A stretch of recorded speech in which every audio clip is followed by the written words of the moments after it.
Hey everybody, let's take a look at another Heritage Signature Auction. This is the January 9th to 12th, 2025 Signature Auction. And it's got some really interesting stuff. No like huge blockbuster comics, but a lot of really interesting comics and some great original art. So let's take a look. This one's going to be a little rapid fire since, again, there's not like anything I need to do a deep dive on, and I didn't find any books that have sold 5 times over the last 3 years or whatever. I'm just going to show you some really interesting and fun material. Let's get started. Uh, so, uh, Weird Tales 118, CGC VF minus 7.5. How much do I know about pulps? Well, actually, I read a lot of pulp fiction, Lovecraft and Howard and stuff like that. But like, I don't collect pulps. I've never owned a pulp. I've never even gotten like a pulp in like a box of stuff. So I know nothing about them. And in fact, the first Conan I know happened in the pulps, but I couldn't even tell you what it is. So the only one I know is this. This is it. Weird Tales 118 is the only pulp I know. And why wouldn't it be, right? This cover's crazy. It's really weird. It's really like wonderfully rendered. And yeah, and it's striking and it sticks in the memory.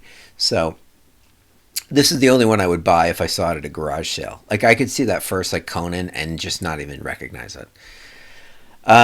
They just sold one in this condition, 7.5 for $31,000. So it is actually one to snap up if you do see one. So another action one. It seems like these are coming up pretty often. Um, I need this channel to get a little bit bigger so I can justify hiring a research person. There's a lot of stuff I do research, as you'll see, but I just run out of hours in the day to take a look at some of this stuff.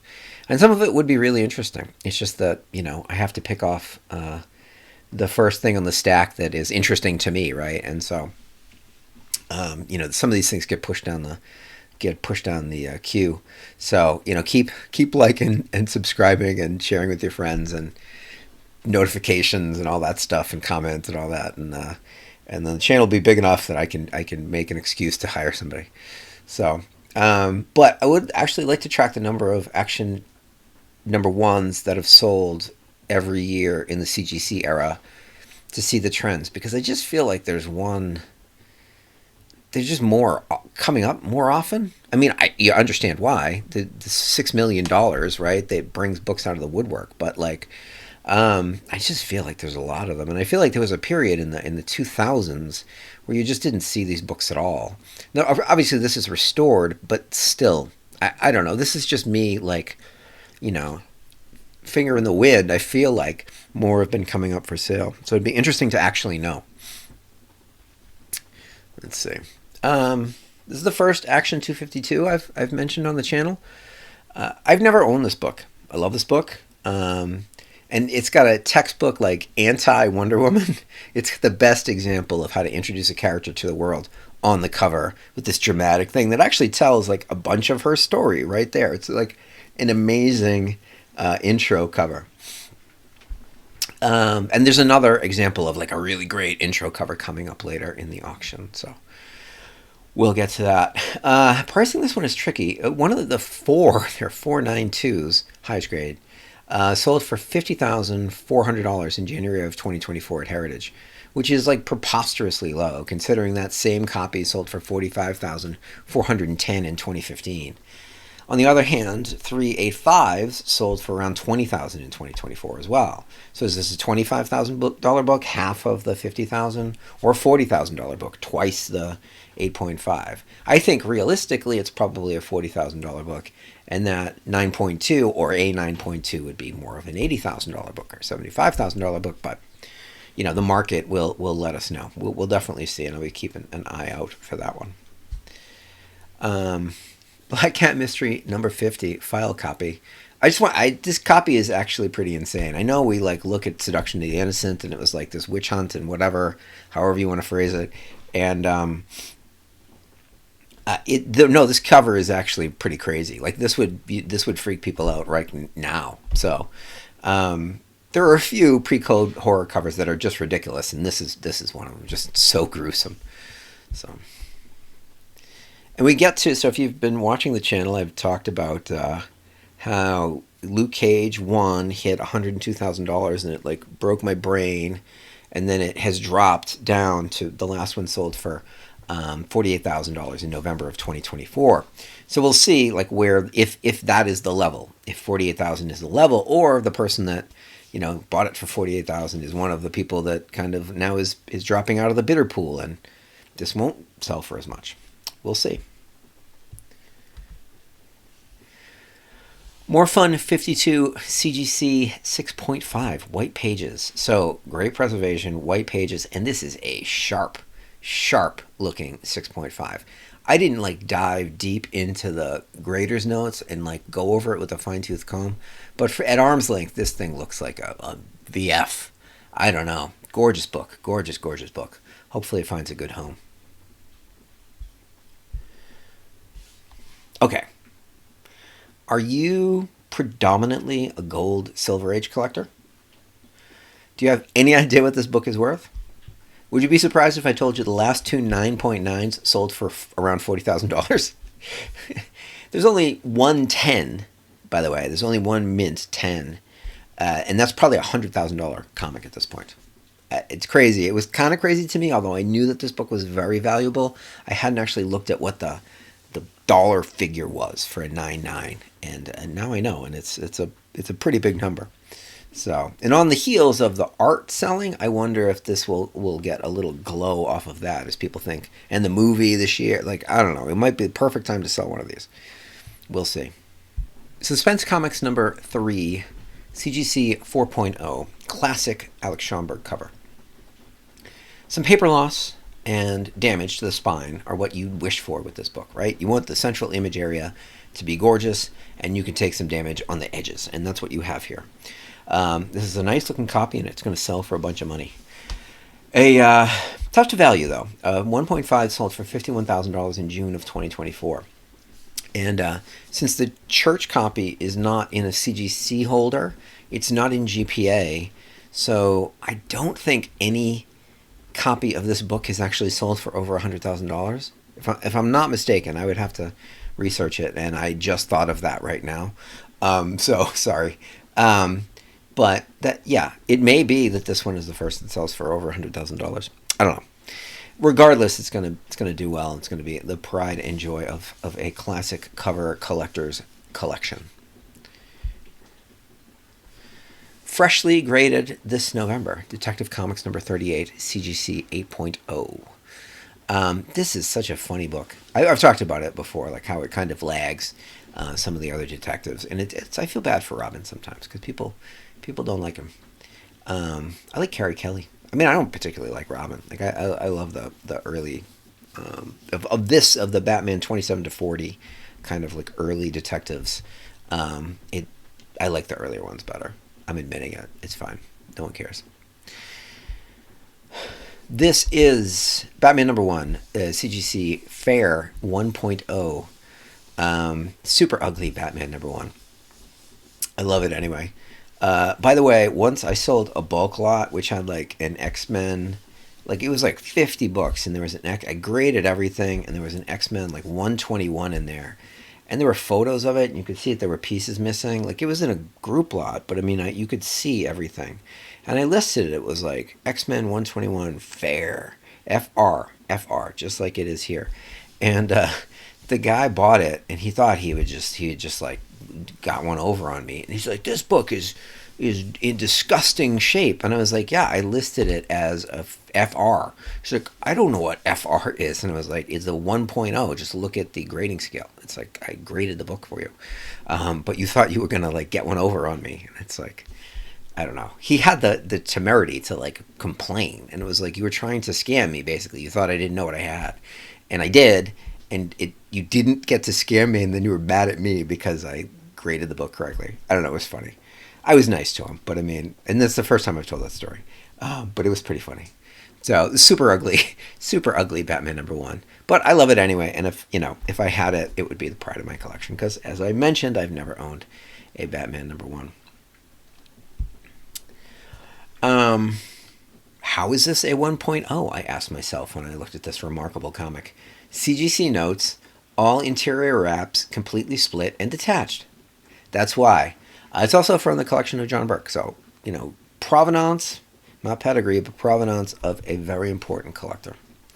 So, and a gorgeous book. I mean, just for a 1.0, but it looks way better. It's also got brittle pages. I mean, there's stuff about it that, again, like I talk about it, it's like, if you had this in a Mylar, yeah, it'd be kind of scary, but it's like in a tomb, like it's not going anywhere. So, let's see. Amazing Spider-Man 238, CGC 9.9, another mint book. One of two 9.9s. The last one in GPA sold for $2,695 in 2004. I have no idea what this one is going to sell for. Spider-Man really brings out the best in bidders, and a book like this gives a big advantage to somebody who's trying to have like the best of the best collection. This is a key. It's a Spider-Man key. It's difficult to find in highest grade. And so, yeah, who knows? The sky's the limit on this one. Because there are more than two whales collecting Spider-Man complete runs. There's more than one. There are multiple people who are vying to have the best Spider-Man collection in the world. And if two of them show up and have a rock fight over this one, who knows what it'll get. So. Green Lantern 59, CGC 9.8. I was working at a comic shop during the kind of like Justice League International, Justice League Europe era. So those books, and by association, this one are favorites of mine, right? Guy Gardner was a huge character in that series. This copy isn't as sweet as the Pacific Coast copy, which has traded hands a couple of times, and I've like ogled in the past. But it's really still sweet, gorgeous, green, really bright green, super preservation, and white pages. I mean, just perfect book. I mean, you'd be hard pressed to find a book this nice on the newsstand, like if you traveled back in time. So think about that. And Guy Gardner is apparently going to be in the movies soon. So I mean, who knew? A lot of people did, I'm sure, but I don't pay attention to the movie stuff anymore. So there's that. That's why. I don't know. Green Lantern 87, CGC 9.8, featuring the first appearance of John Stewart, second Guy Gardner, Denny O'Neil, Neil Adams. Just a great book. Just classic book. Gotta love it.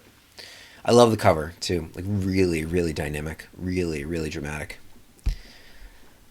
Okay, so I've been talking about Showcase a lot. I'll continue to talk about Showcase. I think it's a fascinating series. There are a lot of keys, a lot of important stuff for DC.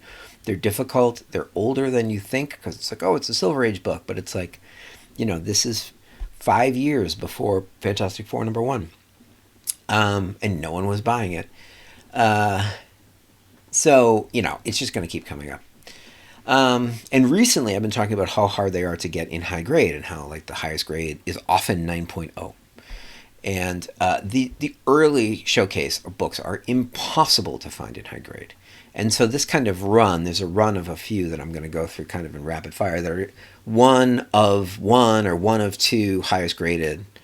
And they all have great preservation. So this one is Showcase #2, Kings of the Wild, CGC 9.0. And then we have Showcase #3, Frogmen, CGC 9.2, highest graded again, one of one. Here we go. Showcase #15, Space Ranger, CGC 9.0, off-white white. This isn't the highest graded, so there is a 9.2, but it's still killer and has great preservation. Really gorgeous cover.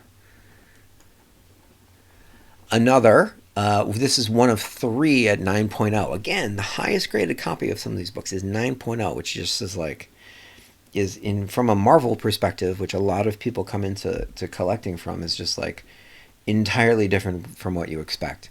And so, yes, Showcase 16, Space Ranger again, CGC 9.0. Here's a character, Rip Hunter, Time Master. He's a character that people know. He was in Crisis, I think, right? So there you go. Top copy, CGC 9.4. One of three, however, in this case. But look at, just the colors on this whole run are gorgeous. Really impressive books. And so one last Showcase, and this is much later, obviously, 1965. Third Teen Titans with this kind of crazy surfing cover and like motorcycles, and I don't know. It's kind of crazy. I love it. Um, but it's not even the highest graded, so it does change to match like what you would see with a Marvel from 1965. There's a 9.8, and but this 9.6 is in fact gorgeous. So there's that. Uh, Tales of Suspense 52, CGC 9.0, off white white. First Black Widow. This is a sharp copy of the first Black Widow appearance. Basically, there's just like one chunky spine stress and some corner rounding. Really sharp colors. I love this book. I haven't ever owned this, actually. I lied when I said that I've owned every Marvel that I want to own, I think. Um, Never owned this one. Maybe. We'll see. First Hawkeye. Tales of Suspense 57, CGC 9.4. I just noticed that the curated copy sold for 102,000 as a 9.8. There's a curated copy 9.4 sale from 2008, so that's a pretty valuable bump. Point 0.4, and it got you over $100,000 for a 1964 Tales of Suspense. Um, the Pacific Coast 9.6 went from 9.6 to 9.8, which is kind of a normal bump, you see. So point 0.4 from a book this old is actually pretty sweet if you're the owner. Um, so let's see. Teaching with Calvin and Hobbes. I've missed this book previously at Heritage. I've never seen it before. Thanks YouTube, thanks the channel for making me look deeper into this stuff. This is a rarity from a beloved strip artist. Your guess is as good as mine for what this will sell for. I really have no idea, but I just thought it was interesting, like how rare it is. And they're like listing, look, there's copies in the library in Wisconsin or whatever. It's like that kind of thing. Because of course all the Calvin and Hobbes stuff is like catnip for collectors because there's so little of it out in the marketplace.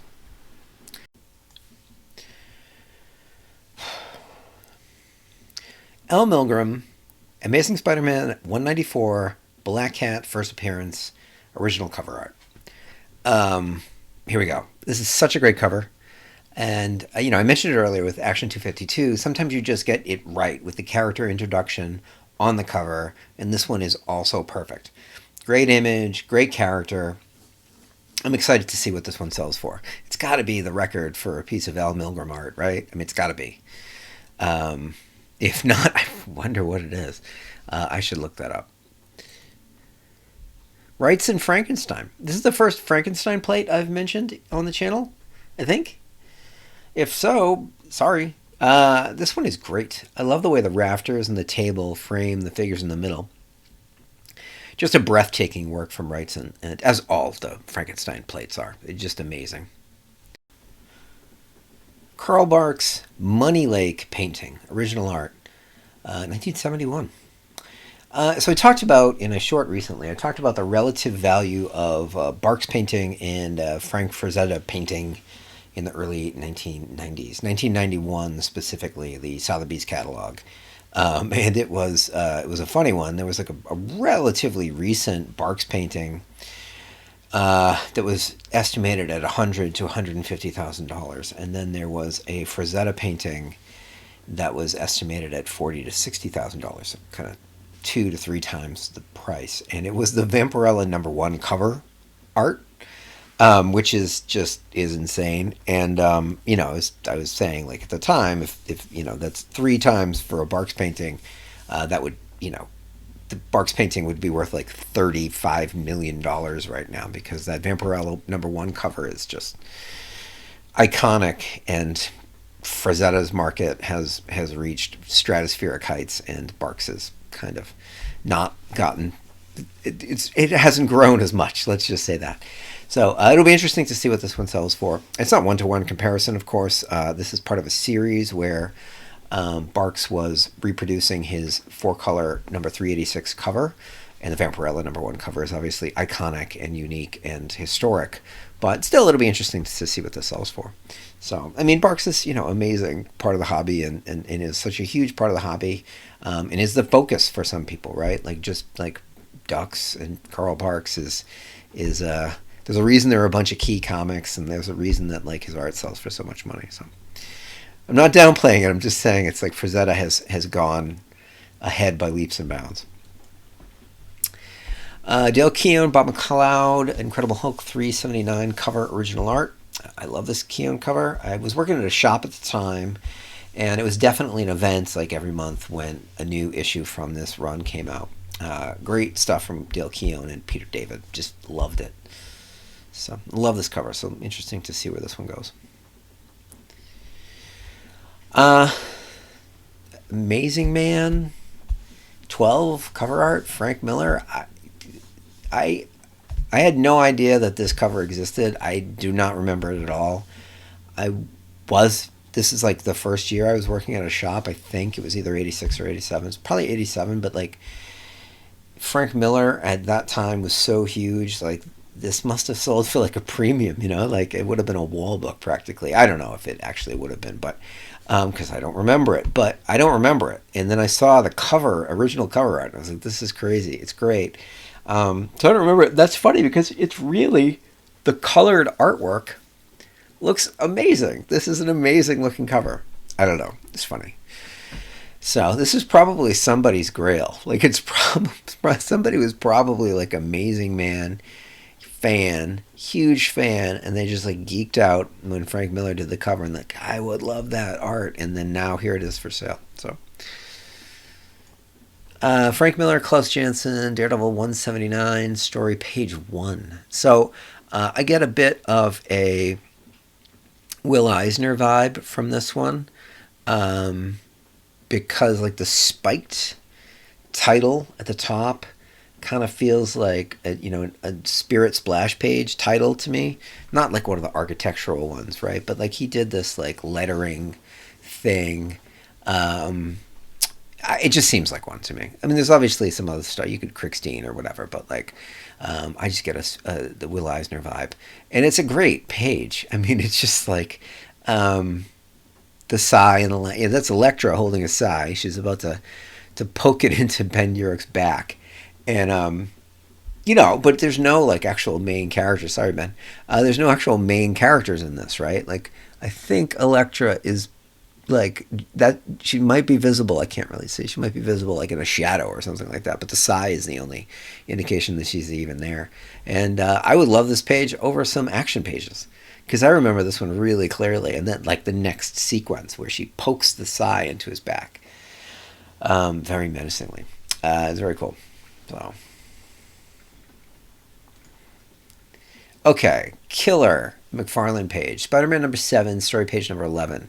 Ghost Rider original art. So at the time, Ghost Rider was a pretty hot character, and they had just released a new series, and it was like selling. And there was like a gold glow in the dark cover and a glow in the dark cover, and it was like kind of gimmicky stuff, but it was fun. And so there was a crossover in Spider-Man by McFarlane, and hype on hype on hype. But this page is bonkers, just bonkers. You'd really have to see it in person because it is so full of detail and all those little like bits and bobs and doodads that McFarlane puts in there. So I talked about this one in a short. Wally Wood, Daredevil number 5, pinup illustration, original art, 1964. It's not as great as it would have been if it was a red cover pinup, but it's pretty great. The red costume wouldn't come for another 2 issues, but it's a great image from Wally Wood's first issue on Daredevil, inked by Jack Kirby. So not bad. 1-2 punch. And at that time, right? Because of course Wally Wood passed away, unfortunately, and but at that time, like Wally Wood was still Wally Wood, and he had been like this EC giant,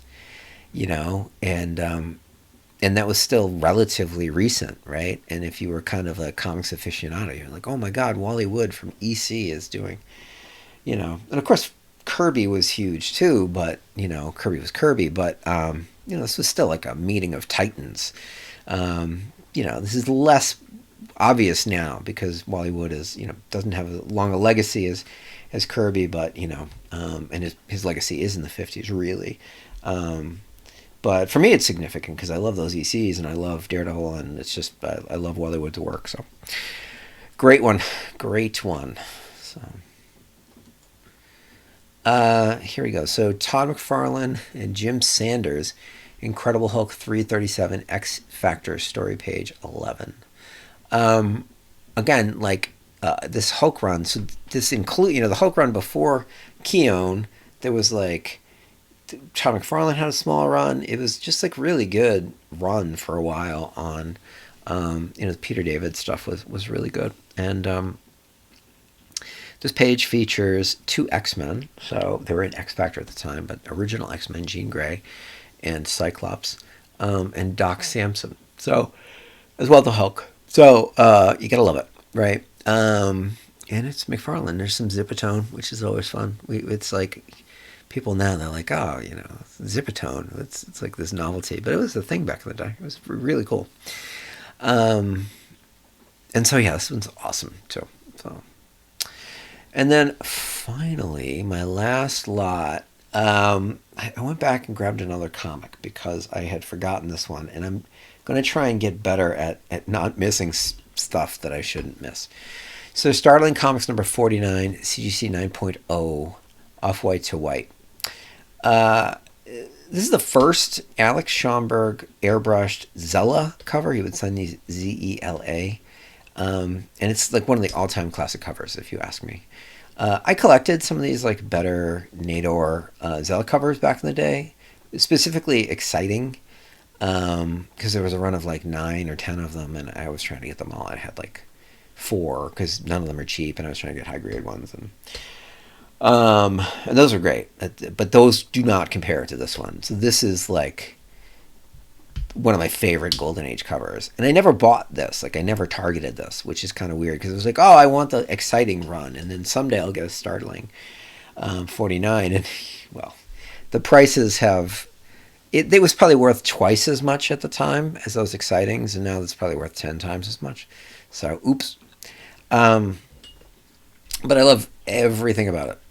Everything about this cover. Love these airbrush covers. This one in particular with that like totally 40s, early 50s robot style. Just awesome. Speaking of, so it's 1948. So my memory was wrong if you're keeping track of like the things that I say like off the top of my head and get wrong. I said that the White Mountain pedigree started in 1949. I was guessing. I guessed wrong. It started in 1948. And because there's a White Mountain copy of this book. So imagine that there's a White Mountain copy of Startling 49, and there's also, like I said, like a Power Man and Iron Fist 64 White Mountain copy, right? Like it's crazy.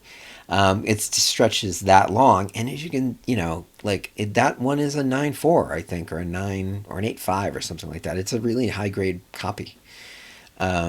So quite a pedigree. And again, like one day I'm gonna do like the White Mountain deep dive. Sadly, Jerry Weiss passed away, and I never like interviewed him about White Mountain. I would love to have just like dove right in.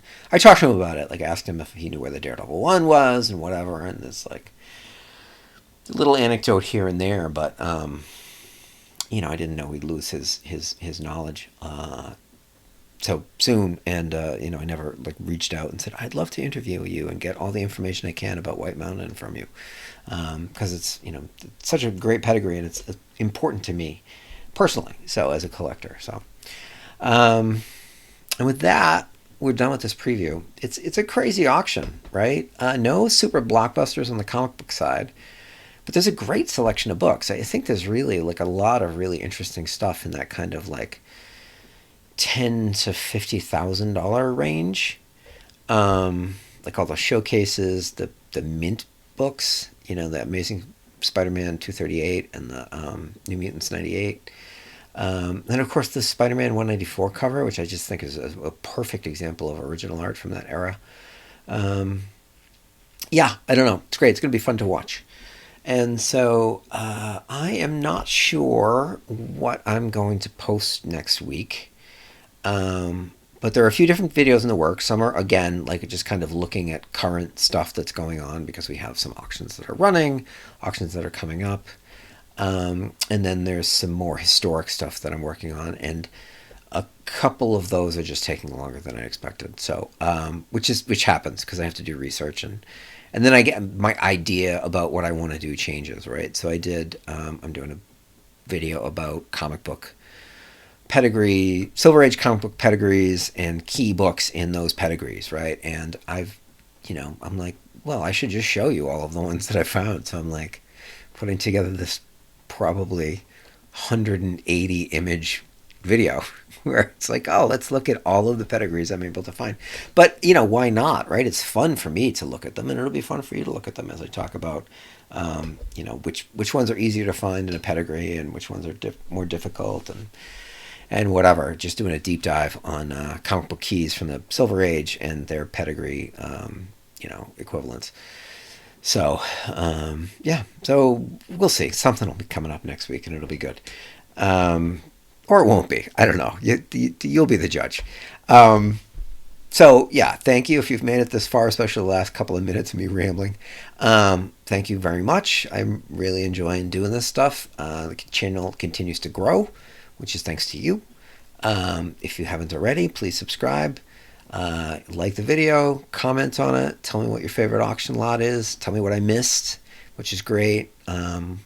Because I sometimes we'll just follow up with a short because why not? It's fun to talk about this stuff. And yeah, I'll see you next week for the next one.